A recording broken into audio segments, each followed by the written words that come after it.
देखिए आज के इस क्लास में जो हम लोग लॉन्ग टाइप क्वेश्चंस करने वाले हैं आपके परीक्षा के दृष्टिकोण से काफी ज्यादा इंपॉर्टेंट है। पूरे प्रश्नों को अच्छे से देखिएगा, प्रश्नों को समझिएगा और इसकी आंसर राइटिंग करने के तौर तरीकों को समझिएगा। बहुत ही सरल भाषा में, बहुत ही सरल तरीके से आपको समझाने का प्रयास करूंगा। और यहां पर देखिए प्रश्न एक है लेकिन इसके पूछने के जो तौर तरीके हैं अनेक हैं। अब इन सभी चीजों को समझेंगे कि क्या है वास्तविकता, किस आधार पर अगर प्रश्न आपसे पूछा जाए तो आप बड़ी सरलता के साथ आंसर कर पाओगे। तो देखिए बात करते हैं प्रश्नों की। प्रश्न कहता है कि शाहजहां के राजत्व काल की मुगल इतिहास के एक स्वर्णिम युग के रूप में चर्चित करने का प्रयास पर क्या करें, तो प्रकाश डालिए। यह प्रश्न देखिए 2020 में पूछा गया है, तो हो सकता है यह प्रश्न आपसे 2024 में रिपीट की जाए, जिसे मैं गैस क्वेश्चंस की तरफ से क्या करता हूं तो आपको सजेस्ट करता हूं।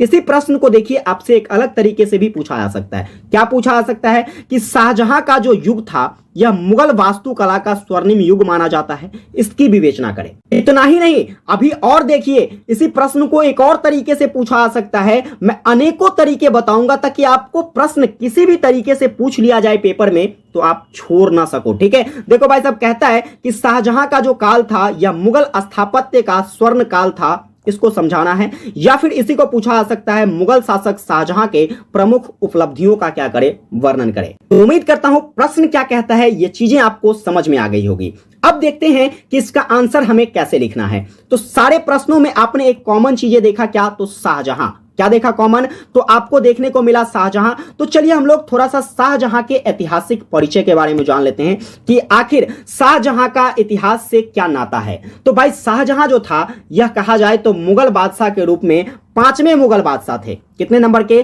5वें मुगल बादशाह थे और काफी सुदृढ़, काफी समृद्ध शासक माने जाते थे। इसके शासनकाल की अगर मैं बात कर लूं, यह मुगल शासक के रूप में भारत पर कब तक शासन करता है, तो भाई साहब यह 1628 से लेकर 1658 तक शासक के रूप में रहता है। ठीक है, और बात कर ले तो यह जो काफी लोकप्रिय शासक था। ऐसा क्यों, तो इन्होंने जो है अपनी लोकप्रियता किस क्षेत्र में हासिल करी थी, तो वह न्यायप्रियता और वैभव विलास के कारण जो है इसे लोकप्रियता मिला था। इतना ही नहीं, इसके साथ साथ इन्होंने साहित्य के क्षेत्र में, शिक्षा के क्षेत्र में काफी ज्यादा अथक प्रयास करा था अपने पूर्वजों की तरह। साथ ही साथ जो है कला के क्षेत्र में भी क्या किया गया था इनके द्वारा, तो कला के क्षेत्र में भी काफी प्रगति देखने को मिला था। अब इन सभी कारणों से ही इनके युगों को क्या कहा जाता है, यानी कि इनके शासनकाल को क्या कहा जाता है, तो एक तरीके से स्वर्ण युग कहा जाता है। हम समझेंगे कि आखिर स्वर्ण युग क्या होता है, मैं आपको आगे बताता हूं। ठीक है, तो बात कर ले, देखिए आपको आंसर राइटिंग कैसे करनी है। तो जिस तरीके से मैंने यहां पर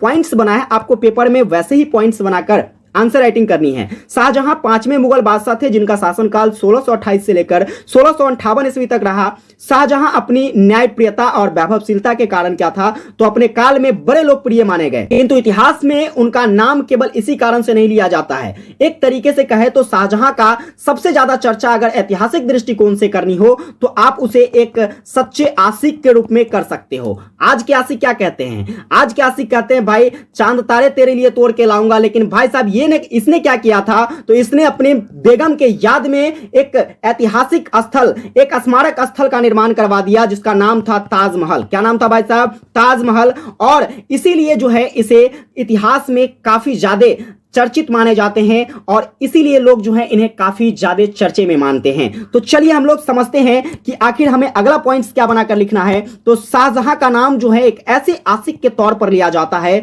जिसने अपनी बेगम मुमताज बेगम के नाम पर, या कहा जाए तो मुमताज महल के लिए जो है विश्व की सबसे खूबसूरत इमारत जिसका नाम क्या है, ताजमहल, जो कि कहां पर अवस्थित है, तो आप कहोगे सर आगरा में अवस्थित है। और इन्होंने क्या किया, तो अपने बेगम की याद में इस आगरा के ताजमहल का निर्माण करवाया। साथ ही साथ उन्होंने अपने पूर्वजों के भांति जो है शिक्षा और साहित्य पर काफी ज्यादा बल दिया। एक तरीके से कहे तो शिक्षा और साहित्य के संरक्षक के तौर पर इन्होंने कार्य करी। इसके साथ साथ इसके शासनकाल में कला क्षेत्र में भी विकास देखने को मिला था और इन सभी कारणों से ही इसके शासन को क्या कहा जाता है, तो मुगल काल का संवरण युग कहा जाता है। क्या कहा जाता है, संवरण युग कहा जाता है, या आप कह सकते हो स्वर्ण युग कहा जाता है। अब आइए समझते हैं कि आखिर स्वर्ण युग क्या होता है, क्योंकि प्रश्न बनते हैं आपके सामने कि हम कैसे युग को एक स्वर्ण युग के तौर तरीकों से देख सकते हैं। तो स्वर्ण युग हम लोग किसे कह सकते हैं,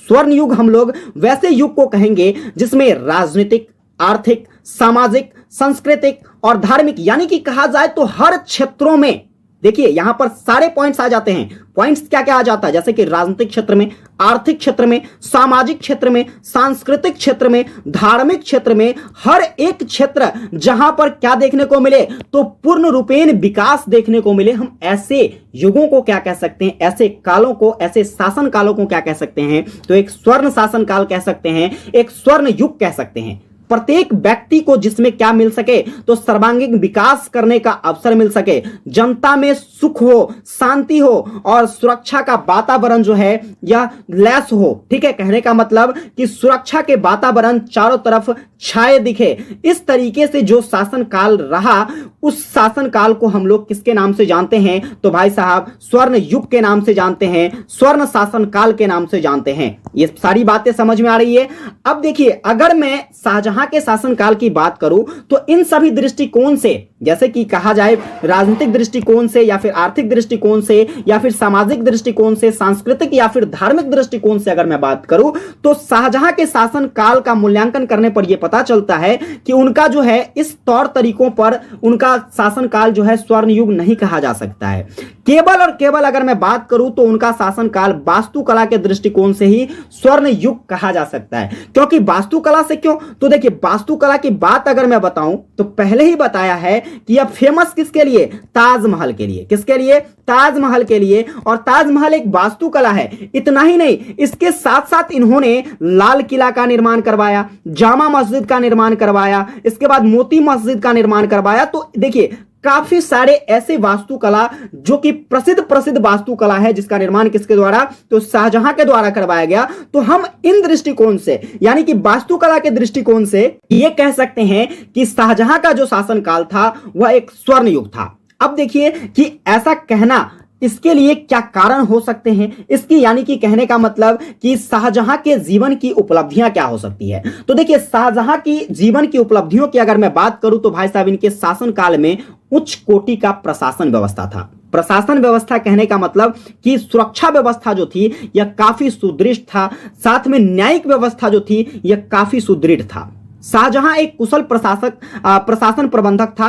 उन्होंने ऐसी शासन व्यवस्था अपनाई थी कि उनके राज्य की प्रजा को सुख और शांति का अनुभव करना पड़ा। वह स्वयं शासन से संबंधित कार्यों को करता और देखता रहता था। और स्वाभाविक बात है, एक राजा का दायित्व, राजा होने का मतलब यह नहीं कि राजगद्दी मिल गई तो भाई साहब जैसे तैसे राज्य चल रहा है उस पर आपकी नजर ना होनी चाहिए। तो ऐसी स्थिति में वह व्यक्ति कभी भी एक कुशल शासक या कुशल राजा नहीं बन सकता है। इन्होंने क्या किया, बखूबी उस चीज को अपने जीवन में अपनाने का प्रयास किया और राज्य संबंधी, अपने क्षेत्र संबंधी जो भी कार्य हुआ करते थे वह स्वयं वो अपने खुद से क्या करते थे, उन कार्यों को करते थे। उन खुद से कार्यों को क्या करते थे, उन सभी कार्यों को देखरेख करते थे। उनके आधिकारिक तौर पर जो है प्रमाणित लोगों पर आरोप भी अगर आ जाता था, कहने का मतलब कि जिसे वो अधिकार दे रहे हैं कि इसको क्या करना है, जैसे कि मान लीजिए आज मैं क्या करूं, तो आज मैं किसी को इस देश का प्रधानमंत्री बना दूं, ठीक है, और कितना भी गलती करता रहे प्रधानमंत्री, तो क्या मेरा दायित्व ये तो नहीं, मेरा दायित्व क्या ये नहीं बनता कि मैं प्रधानमंत्री को दंडित कर दूं? कर सकता हूं कि नहीं? जैसे मान लीजिए राष्ट्रपति है, राष्ट्रपति प्रधानमंत्री से एक सर्वोच्च पद होता है। भारत में कहा जाए तो सबसे सर्वोच्च पद किसे माना जाता है, राष्ट्रीय पद को। लेकिन क्या अगर प्रधानमंत्री गलती कर रहा है तो यह दायित्व तो नहीं राष्ट्रपति का कि भाई साहब उन्हें भी दंडित किया जा सके? ऐसा तो हो सकता है। ठीक उसी प्रकार से इन्हीं सभी चीजों को अमल करते हुए शाहजहां ने क्या करा, तो शाहजहां ने जिन्हें प्रमाणित करके दिया था कि भाई साहब कार्यभार जो है आधिकारिक तौर पर इनके हाथ में है, अगर उस व्यक्ति के खिलाफ भी कोई आरोप देखने को मिलता था तो उसे भी दोषित सिद्ध करके उन कर्मचारियों को भी काफी कठोर दंड देते थे। कभी भी नहीं हिचकिचाए कि यह हमारा कर्मचारी है, अगर मैं इसे दंडित कर दूं तो हमारे क्षेत्र का कार्यभार कैसे चलेगा, बिल्कुल कभी नहीं सोचे। और इसलिए कहा जाता है कि इनके जो शासन काल में प्रशासनिक व्यवस्था थी वह काफी उच्च कोटि का था। इसके साथ साथ भाई साहब मैं अगर बात करूं तो इनके जीवन की उपलब्धियां देखिए, आंतरिक शांति व्यवस्था का युग माना जाता है शाहजहां का शासनकाल। शाहजहां के युग में उल्लेखनीय शांति कायम थी, क्योंकि स्वाभाविक बात है जब तक आपकी प्रशासनिक व्यवस्था, देखो सारे के सारे पॉइंट एक दूसरे से रिलेटेड है, प्रशासनिक व्यवस्था अगर सुदृढ़ रहती है तो क्षेत्र में शांति व्यवस्था कायम निश्चित ही रह सकता है, क्योंकि जब तक प्रशासनिक व्यवस्थाएं सुदृढ़ नहीं रहेगी क्षेत्र में क्या होगा, तो क्षेत्र में कभी भी शांति व्यवस्था कायम नहीं रह सकती है, क्योंकि अनेकों प्रकार की समस्याएं आपको फेस करना पड़ सकता है। और जब समस्याएं होगी तो शांति व्यवस्था क्या होगा, भंग होगा। और शांति व्यवस्था जब भंग होगी तो भाई साहब कभी भी वहां पर एक सुदृढ़ शांति व्यवस्था कायम नहीं हो सकती है। तो उसी प्रकार से कहा जाए तो शाहजहां का युग जो है एक उल्लेखनीय शांति कायम व्यवस्था का शासनकाल माना जाता है। कुछ छूट-मट विद्रोह और संघर्ष शामिल थे, लेकिन उनकी बड़ी सरलता से दमन किया गया। यानी कि देखो, कितना भी कोई साफ हो तो कहीं ना कहीं खोट हो ही जाती है। ठीक उसी प्रकार से बहुत सारे ऐसे अच्छे वर्क रहे इनके, तो कुछ ऐसे वर्क थे जो क्या थे भाई साहब, इनके खराब वर्क भी थे, लेकिन इन्होंने उन खराब वर्गों को दमन करने का प्रयास किया काफी सरल तरीके से, ताकि वह मामला उग्र ना हो, लोगों को क्षति ना पहुंचे, जान माल की हानि ना हो। इन सभी को नजर में रखते हुए उन्होंने बड़ी सरलता पूर्वक इन सभी मामलों को दमन करने का प्रयास किया, इसे सलटने का काम किया। आम जनता पर किसी भी प्रकार का अत्याचार या विपत्ति नहीं आई, और राजपूतों एवं सिखों और मराठों ने क्या किया, तो भीषण युद्ध देखने को कुछ भी ऐसा नहीं मिला था। इनका जो शासनकाल था, इन सभी से क्या देखने को मिला, तो सभी से एक अच्छे संबंध, चाहे वो राजपूतों से हो या फिर सिखों से हो या फिर मराठों से, सबसे एक अच्छे संबंध देखने को मिले थे। इसलिए शाहजहां के शासनकाल को क्या कहा जाता है, तो स्वर्ण युग के रूप में जाना जाता है। बात करते हैं अगला, तो भाई साहब इनका जो शासनकाल था वह कला के लिए तो काफी ज्यादा परिपूर्ण था, क्योंकि आपको देखने को मिला था कि ये वास्तुकला के रूप में जाने जाते हैं। किसके रूप में,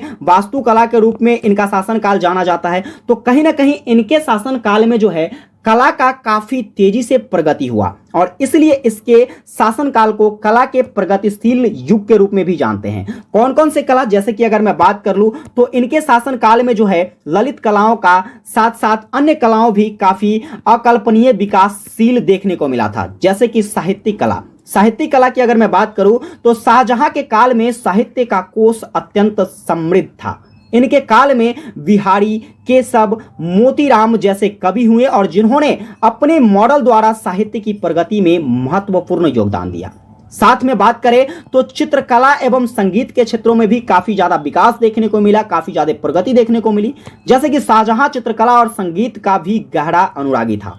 इसके काल में अगर बात कर लिया जाए तो वह चित्रकारों एवं संगीतज्ञ को अपने राज्य में आश्रय देना शुरू कर दिया। उनके दरबार में पंडित जगन्नाथ, तो जनार्दन, इसके बाद लाल खां, ये सभी के सभी संगीतज्ञ जो है आश्रय लिए, और इन्होंने जो है मिलकर चित्रकला एवं संगीत के क्षेत्र में काफी ज्यादा विकास किया। इसके साथ साथ स्थापत्य कला में भी विकास देखने को मिला था। शाहजहां के समय में भवन निर्माण कला के अभूतपूर्व उन्नति देखने को मिले थे, क्योंकि आपको मैंने पहले ही बताया था कि इन्होंने कितने सारे किलों का निर्माण करवाया, और सारे के सारे किले जो हैं एक भवन के रूप में था। तो कहीं ना कहीं इनके शासनकाल में भवन निर्माण कला जो है यह काफी ज्यादा उन्नतिपूर्ण देखने को मिला था। उनके काल में निर्मित ताजमहल, मोती मस्जिद, दिल्ली का लाल किला, जामा मस्जिद, ये सारे के सारे भवन स्थापत्य कला से क्या थे, तो उत्कृष्ट थे। शाहजहां जहां निर्मित ताजमहल की गिनती तो संसार के आश्चर्यों में से, यानी कि ताजमहल का जो निर्माण इन्होंने करवाया था वह दुनिया के 7 अजूबों में से क्या किया जाता है, तो इसकी गिनती की जाती है। दुनिया के 7 अजूबों में आपके भारत का एक ताजमहल भी शामिल है। तो इस तरीके से जो है ये सारी की सारी उपलब्धियां किसकी रही थी, तो भाई साहब शाहजहां की उपलब्धियां। उन्होंने अपने शासनकाल में कैसे कैसे प्रगति किए। अब देखिए, अंतोगत्वा आपको, आप कितना भी सही आंसर लिख लो, कितने भी अच्छे तरीके से लिख लो, लेकिन प्रश्नों के अंत में यदि आप निष्कर्ष नहीं लिखते हो तो आपका प्रश्न का आंसर अधूरा माना जाता है। अब सारे के सारी चीजें जो है आपके निष्कर्ष पर डिपेंड करती है। निष्कर्ष में हम लोग क्या लिखेंगे, अतः उपयुक्त वर्णित उपलब्धियों के आधार पर यह कथन सत्य प्रतीत होता है कि शाहजहां का काल जो है यह मुगल साम्राज्य का एक स्वर्ण युग था। शाहजहां की उपलब्धियां निस्संदेह अभूतपूर्व थी। वह एक ऐसा वैभव संपन्न और प्रतापी शासक था जिसे प्रत्येक क्षेत्र में सफलता प्राप्त हुई थी। तो इस तरीके से हम लोग आंसर राइटिंग को पूर्ण कर पाएंगे। अगर ये क्लासेस आपको हेल्पफुल लगी हो तो आपसे एक छोटा सा रिक्वेस्ट रहेगा, भाई चैनल पर नए हैं, अभी तक सब्सक्राइब नहीं किए हैं तो प्यारा सा एक सपोर्ट दिखाइए और चैनल को सब्सक्राइब कर लीजिए। सेशन को एक प्यारा सा लाइक जरूर कर देना, और अपने सभी दोस्तों के बीच इस वीडियो को, लिंक को ज्यादा से ज्यादा शेयर कीजिए ताकि सभी को हेल्प मिल सके। विशेष आगे कंटिन्यू क्लास आती रहेगी, बने रहिएगा। मिलेंगे आप लोगों के साथ नेक्स्ट क्लास में, तब तक के लिए जय हिंद, वंदे मातरम।